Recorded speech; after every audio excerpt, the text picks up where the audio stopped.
ವೀಕ್ಷಕರೇ ನಮಸ್ಕಾರ, ಚಾನಲ್ಗೆ ಸ್ವಾಗತ. ಸ್ನೇಹಿತರೆ, ಈ ವಿಶ್ವದಾದ್ಯಂತ ನಡೆದಿರುವಂಥ ಅನೇಕ ಅಧ್ಯಯನಗಳ ಪ್ರಕಾರ ನಮ್ಮ ಭಾರತೀಯ ಆಯುರ್ವೇದ ಚಿಕಿತ್ಸೆಯನ್ನು ಸರ್ವಶ್ರೇಷ್ಠವಾದ ಚಿಕಿತ್ಸೆ ಎಂದು ಪರಿಗಣಿಸಲಾಗಿದೆ. ಭಾರತೀಯ ಆಯುರ್ವೇದ ಪರಂಪರೆಯಲ್ಲಿ ಪ್ರಕೃತಿಯು ವರವಾಗಿ ನೀಡಿರುವಂಥ ಒಂದು ಚಮತ್ಕಾರಿ ಸಸ್ಯವಿದೆ, ಅದುವೇ ಅಮೃತಬಳ್ಳಿ. ಅಮೃತಬಳ್ಳಿ ಯುಗಯುಗಗಳಿಂದಲೂ ಸಹ ಭಾರತೀಯ ಔಷಧದಲ್ಲಿ ಬಳಸಲಾಗುತ್ತಿರುವ ದೈವಿಕ ಸಸ್ಯ. ಸಂಸ್ಕೃತದಲ್ಲಿ ಅಮೃತ ಎಂದರೆ ಸಾವು ಬರದೇ ಇರುವುದು. ಹೆಸರೇ ಸೂಚಿಸುವಂತೆ ಸಾವಿನ ದವಡಿಯಲ್ಲಿರುವವರನ್ನು ಸಹ ಬದುಕಿಸಿ ಬಿಡಬಲ್ಲಂತಹ ಶಕ್ತಿಯುಳ್ಳಂತಹ ಸಸ್ಯ. ಈ ಅಮೃತ ಬಳ್ಳಿಯು ನಮಗೆ ರೋಗಗಳು ಬರದಂತೆ ತಡೆಯಲು ನಮ್ಮ ದೇಹದಲ್ಲಿ ರೋಗ ನಿರೋಧಕ ಶಕ್ತಿ ಚೆನ್ನಾಗಿರಬೇಕು. ಆಗ ಯಾವುದೇ ಕಾಯಿಲೆಗಳು ಬರುವಂಥ ಸಂಭವ ಕೂಡ ಕಡಿಮೆಯಾಗುತ್ತದೆ. ಒಂದು ವೇಳೆ ಕಾಯಿಲೆಗಳು ಬಂದರೂ ಸಹ ರೋಗ ನಿರೋಧಕ ಶಕ್ತಿ ಚೆನ್ನಾಗಿದ್ದಲ್ಲಿ ಅದರಿಂದ ನಾವು ಬೇಗನೆ ಗುಣಮುಖರಾಗಬಹುದು. ರೋಗ ನಿರೋಧಕ ಶಕ್ತಿಯನ್ನು ಹೆಚ್ಚಿಸಿಕೊಳ್ಳ ಬಯಸುವವರು ಕಡ್ಡಾಯವಾಗಿ ಸೇವನೆ ಮಾಡಬೇಕಾಗಿರುವ ಸಸ್ಯ ಈ ಅಮೃತ ಬಳ್ಳಿ. ಅಮೃತ ಬಳ್ಳಿಯು ನಮ್ಮ ಮನೆಯಂಗಳದಲ್ಲಿ ಸುಲಭವಾಗಿ ಬೆಳೆಸಬಹುದಾದಂಥ ಔಷಧೀಯ ಬಳ್ಳಿ. ಇದರ ಎಲೆಗಳು ಹೃದಯದಾಕಾರವನ್ನು ಹೊಂದಿರುತ್ತವೆ. ಇದು ರುಚಿಯಲ್ಲಿ ಕಹಿ ಆದರೂ ಕೂಡ ಗುಣದಲ್ಲಿ ದೇಹಕ್ಕೆ ಸಿಹಿ. ಮತ್ತು ಅಮೃತ ಬಳ್ಳಿಯ ಕಾಂಡದ ಒಂದು ತುಂಡನ್ನು ಮಣ್ಣಿನಲ್ಲಿ ನೆಟ್ಟರೆ ಸಾಕು, ಇದು ಬಳ್ಳಿಯಾಗಿ ಹಬ್ಬಿ ಬೆಳೆಯುತ್ತದೆ. ಈ ಅಮೃತ ಬಳ್ಳಿಯು ಒಣಗುವುದಿಲ್ಲ ಮತ್ತು ಸುಲಭವಾಗಿ ಸಾಯುವುದೂ ಇಲ್ಲ. ಅದಕ್ಕೆ ಈ ಬಳ್ಳಿಯನ್ನು ಅಮೃತಕ್ಕೆ ಹೋಲಿಸಿ ಅಮೃತ ಬಳ್ಳಿ ಎಂದು ಕರೆಯಲಾಗುತ್ತದೆ. ಈ ಬಳ್ಳಿಗೆ ವಿಶೇಷವಾದ ಆರೈಕೆಯೇನೂ ಬೇಕಾಗಿಲ್ಲ. ಇದಕ್ಕೆ ಯಾವ ಗೊಬ್ಬರವೂ ಸಹ ಹಾಕುವ ಅಗತ್ಯವಿಲ್ಲ. ಒಂದು ಬಿಂದಿಗೆ ನೀರನ್ನು ಹಾಕಿದರೆ ಸಾಕು, ಎಲ್ಲ ಕಾಲದಲ್ಲಿಯೂ ಚಿಗುರುತ್ತದೆ. ಅಮೃತ ಬಳ್ಳಿಯನ್ನು ಮನೆಯ ಎದುರು ಚಪ್ಪರ ರೀತಿ ಬಳಸಿಕೊಳ್ಳಬಹುದು. ಯಾವುದೇ ವೃಕ್ಷಗಳಿಗೆ ಹಬ್ಬಿಕೊಂಡು ಸಹ ಇವು ಬೆಳೆದು ಬಿಡುತ್ತದೆ. ಈ ಬಳ್ಳಿಗಳ ಮೇಲಿನಿಂದ ಬಿಸಿ ಬರುವಂತಹ ಗಾಳಿ ಆರೋಗ್ಯಕ್ಕೆ ಹಿತಕರ ಮತ್ತು ಮನೆಗೆ ತಂಪನ್ನು ಕೂಡ ತರುತ್ತದೆ.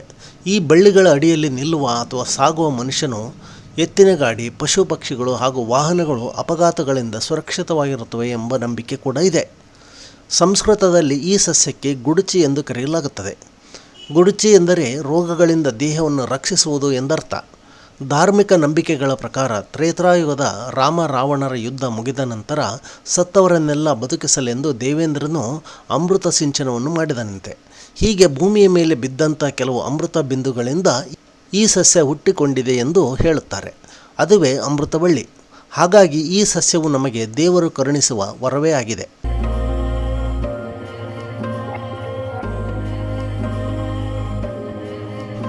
ಅಮೃತಬಳ್ಳಿಯು ಇದರಿಂದ ಆಗುವಂಥ ಲಾಭಗಳೇನೆಂದರೆ, ನಮ್ಮನ್ನು ಕಾಡುವ ಡೆಂಗ್ಯೂ, ಚಿಕನ್ ಗುನ್ಯ, ಹಂದಿ ಜ್ವರದಂಥ ಎಲ್ಲ ರೀತಿಯ ವೈರಲ್ ಜ್ವರಗಳಿಗೆ ಈ ಬಳ್ಳಿಯು ರಾಮಬಾಣ. ಇದಕ್ಕೆ ಕಾರಣ ಸಹ ಇದೆ. ಇದು ದೇಹದಲ್ಲಿರುವ ವಿಷವನ್ನು ಕೂಡ ಹೊರಹಾಕುತ್ತದೆ. ಅಮೃತಬಳ್ಳಿಯ ವಿಶೇಷತೆ ಎಂದರೆ, ಅಮೃತಬಳ್ಳಿಯು ವೈರಸ್ಸು ನಮ್ಮ ದೇಹವನ್ನು ಪ್ರವೇಶಿಸಿದ ನಂತರ ಅದನ್ನು ಕೊಲ್ಲುವುದಲ್ಲದೆ ನಮ್ಮ ದೇಹದ ಮೇಲೆ ವೈರಸ್ ದಾಳಿ ಆಗುವ ಮೊದಲೇ ಈ ಬಳ್ಳಿಯನ್ನು ಸೇವಿಸಿದರೆ ವೈರಾಣುಗಳ ವಿರುದ್ಧ ಹೋರಾಡುವ ಶಕ್ತಿಯು ದೇಹಕ್ಕೆ ನೀಡುತ್ತದೆ. ರೋಗ ನಿರೋಧಕ ಶಕ್ತಿಯನ್ನು ಹೆಚ್ಚು ಮಾಡುವ ಗುಣವಿರುವ ಕಾರಣದಿಂದಲೇ ಈ ಬಳ್ಳಿಯನ್ನು ರಸಾಯನ ಎಂದು ಕೂಡ ಕರೆಯಲಾಗುತ್ತದೆ. ಈ ಬಳ್ಳಿಯನ್ನು ಬಳಸಿಕೊಂಡು ಹಲವಾರು ಔಷಧಗಳನ್ನು ಭಾರತೀಯ ಆಯುರ್ವೇದ ಕಂಪನಿಗಳೆಲ್ಲ ತಯಾರು ಮಾಡುತ್ತವೆ. ಜ್ವರವನ್ನು ನಿವಾರಿಸಬಲ್ಲ ಅಮೃತ ಅಷ್ಟವನ್ನು ಸಹ ಅಮೃತ ಬಳ್ಳಿಯಿಂದಲೇ ತಯಾರಿಸಲಾಗುತ್ತದೆ. ಅಮೃತಬಳ್ಳಿಯ 4 ಎಲೆಗಳನ್ನು ದಿನನಿತ್ಯ ಸೇವಿಸುತ್ತಾ ಬಂದರೆ ಮಧುಮೇಹವು ಕೂಡ ನಿಯಂತ್ರಣಕ್ಕೆ ಬರುತ್ತದೆ. ಈ ಬಳ್ಳಿಯ 4 ಎಲೆಗಳನ್ನು ಪ್ರತಿನಿತ್ಯ ಸೇವಿಸುತ್ತಾ ಬಂದರೆ ರಕ್ತದೊತ್ತಡವು ಕೂಡ ಸ್ವಲ್ಪ ಮಟ್ಟಿಗೆ ಹತೋಟಿಗೆ ಬರುತ್ತದೆ. ಈ ಸಸ್ಯವು ವಾತ, ಪಿತ್ತ ಮತ್ತು ಕಫಗಳನ್ನು ನಿಯಂತ್ರಣದಲ್ಲಿಡುತ್ತದೆ. ಈ ಬಳ್ಳಿಯ ಎಲೆಗಳನ್ನು ಬೆಲ್ಲದ ಜೊತೆ ಸೇರಿಸಿ ಆಗಾಗ ಸೇವನೆ ಮಾಡಿದರೆ ಮಲಬದ್ಧತೆ ಕೂಡ ನಿವಾರಣೆಯಾಗುತ್ತದೆ. ಹೊಟ್ಟೆಯ ಉಬ್ಬರ ಮತ್ತು ಹೊಟ್ಟೆ ಉರಿಗಳಂಥ ಸಮಸ್ಯೆಗಳು ಕೂಡ ಕಡಿಮೆಯಾಗುತ್ತದೆ. ಕರುಳಿಗೆ ಸಂಬಂಧಿಸಿದಂಥ ಸಮಸ್ಯೆಗಳಿಗೆ ಈ ಬಳ್ಳಿ ಅತ್ಯುತ್ತಮ ಔಷಧಿಯಾಗಿದೆ. ನಮ್ಮ ಶರೀರದಲ್ಲಿ ರಕ್ತದಲ್ಲಿ ಹೆಚ್ಚಾಗಿರುವ ಕೊಬ್ಬಿನ ಅಂಶವನ್ನು ತಗ್ಗಿಸಲು ಸಹ ಈ ಬಳ್ಳಿ ಸಹಕಾರಿಯಾಗಿದೆ. ಕಣ್ಣಿನ ದೃಷ್ಟಿಯನ್ನು ಸಹ ಈ ಬಳ್ಳಿ ಸುಧಾರಣೆ ಮಾಡುತ್ತದೆ. ಹಾಗಾಗಿ ದೃಷ್ಟಿದೋಷ ಕಾಣಿಸಿಕೊಂಡರೆ ಅಂಥವರು ಈ ಬಳ್ಳಿಯನ್ನು ಸೇವನೆ ಮಾಡಬೇಕು. ಹೃದಯಕ್ಕೆ ಸಂಬಂಧಿಸಿದ ಅನೇಕ ಸಮಸ್ಯೆಗಳನ್ನು ಅಮೃತಬಳ್ಳಿ ನಿವಾರಿಸುತ್ತದೆ. ಅನಿರೀಕ್ಷಿತವಾಗಿ ಹೆಚ್ಚುವ ಹೃದಯದ ಬಡಿತ ಹಾಗೂ ಅನಿರೀಕ್ಷಿತವಾಗಿ ಕಡಿಮೆಯಾಗುವ ಹೃದಯದ ಬಡಿತ ಸಮಸ್ಯೆಗಳಿಗೆಲ್ಲ ಈ ಸಸ್ಯವು ಆರೈಕೆ ನೀಡುತ್ತದೆ. ಈ ಬಳ್ಳಿಯು ನೋವನ್ನು ಕಡಿಮೆ ಮಾಡಲು ಕೂಡ ಬಳಸಲಾಗುತ್ತದೆ. ಈ ಬಳ್ಳಿ ಹಾಗೂ ಶುಂಠಿಯಿಂದ ಸೇರಿಸಿ ಕಷಾಯ ಮಾಡಿ ಕುಡಿಯುವುದರಿಂದ ಮೈಕೈ ನೋವು, ಗಂಟಲು ನೋವು ಕಡಿಮೆಯಾಗುತ್ತದೆ. ತೂಕವನ್ನು ಇಳಿಕೆ ಮಾಡಲು ಇಚ್ಛಿಸುವವರು ಕೂಡ ಇದು ಸಹಕಾರಿ. ಈ ಬಳ್ಳಿಯ ಎಲೆಗಳನ್ನು ಅರೆದು ಪೇಸ್ಟ್ ರೀತಿ ಮಾಡಿ ಕೂದಲಿಗೆ ಹಚ್ಚಿ 1 ಗಂಟೆಯ ನಂತರ ಸ್ನಾನವನ್ನು ಮಾಡಿದರೆ ಕೂದಲು ಸೊಂಪಾಗಿ ಬೆಳೆಯುತ್ತದೆ. ಈ ಬಳ್ಳಿಯನ್ನು ಕಷಾಯ ರೂಪದಲ್ಲಿ ಅಥವಾ ಜ್ಯೂಸ್ ರೂಪದಲ್ಲೂ ಕೂಡ ಸೇವನೆಯನ್ನು ಮಾಡಬಹುದು. ಈ ಬಳ್ಳಿಯ ಕಷಾಯವನ್ನು ಮಾಡಲು ಅಮೃತಬಳ್ಳಿಯ ಕಾಂಡವನ್ನು ತೆಗೆದು ಚೆನ್ನಾಗಿ ತೊಳೆದು ನೀರಿನಲ್ಲಿ ಹಾಕಿ ಕುದಿಸಬೇಕು. ಅನಂತರ ಶೋಧಿಸಬೇಕು. ಈ ರೀತಿ ತಯಾರಿಸಿದಂಥ ಕಷಾಯವನ್ನು ಪ್ರತಿನಿತ್ಯ 1 ಲೋಟ ಸೇವಿಸಬೇಕು. ಈ ಬಳ್ಳಿಯ ಕಾಂಡವನ್ನು ಜಜ್ಜಿ ರಸವನ್ನು ತೆಗೆದು ಆ ರಸವನ್ನು ಜೇನುತುಪ್ಪದ ಜೊತೆ ಬೆರೆಸಿಕೊಂಡು ದಿನಕ್ಕೆ 1 ಚಮಚ ಸೇವಿಸಬಹುದು.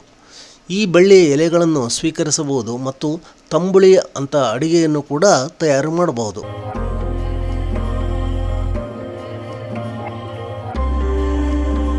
ಅತಿಯಾದರೆ ಅಮೃತವೂ ಸಹ ವಿಷ ಎಂಬ ಮಾತಿದೆ. ಹಾಗಾಗಿ ಈ ಬಳ್ಳಿಯನ್ನು ಸಹ ನಿಯಮಿತವಾಗಿ ಸೇವನೆ ಮಾಡಬೇಕು. ಇದು ಉಷ್ಣ ಗುಣವನ್ನು ಹೊಂದಿರುವ ಕಾರಣದಿಂದ ಇದನ್ನು ಅತಿಯಾಗಿ ಸೇವಿಸಿದರೆ ಬಾಯಿ ಹುಣ್ಣು ಸೇರಿದಂತೆ ಮಲಬದ್ಧತೆಯ ಸಮಸ್ಯೆಗಳು ಎದುರಾಗಬಹುದು. ಸ್ವಲ್ಪ ಪ್ರಮಾಣದಲ್ಲಿ ನಿಯಮಿತವಾಗಿ ಯಾರಾದರೂ ಈ ಬಳ್ಳಿಯನ್ನು ಸೇವಿಸುತ್ತಾ ಬಂದರೆ ದೇಹದಲ್ಲಿನ ವಿಷದ ಪ್ರಮಾಣ ಕಡಿಮೆಯಾಗಿ ದೇಹವು ಶಕ್ತಿಯುತವಾಗುತ್ತದೆ. ಈ ಬಳ್ಳಿಯನ್ನು ದಿನನಿತ್ಯ ಬಳಕೆ ಮಾಡುವುದರಿಂದ ಕಾಯಿಲೆಗಳು ನಮ್ಮ ಸಮೀಪ ಸುಳಿಯುವುದಿಲ್ಲ. ಆತ್ಮೀಯರೇ, ಈ ವಿಡಿಯೋದಲ್ಲಿ ನಾವು ಅಮೃತ ಬಳ್ಳಿಯ ಉಪಯೋಗವನ್ನು ಮತ್ತು ಅದನ್ನು ಆಯುರ್ವೇದಿಕ ಪದ್ಧತಿಯಲ್ಲಿ ಬಳಸುವ ವಿಧಾನವನ್ನು ಕೂಡ ನಾವು ಈ ವಿಡಿಯೋದಲ್ಲಿ ತಿಳಿಸಿದ್ದೇವೆ. ಸ್ನೇಹಿತರೆ, ಈ ವಿಡಿಯೋ ತಮಗೆ ಇಷ್ಟವಾದಲ್ಲಿ ಲೈಕ್ ಮಾಡಿ, ಶೇರ್ ಮಾಡಿ ಮತ್ತು ತಾವಿನ್ನೂ ನಮ್ಮ ಚಾನಲ್ಗೆ ಸಬ್ಸ್ಕ್ರೈಬ್ ಆಗದಿದ್ದರೆ ಈ ಕೂಡಲೇ ಸಬ್ಸ್ಕ್ರೈಬ್ ಆಗಿ. ಧನ್ಯವಾದಗಳು.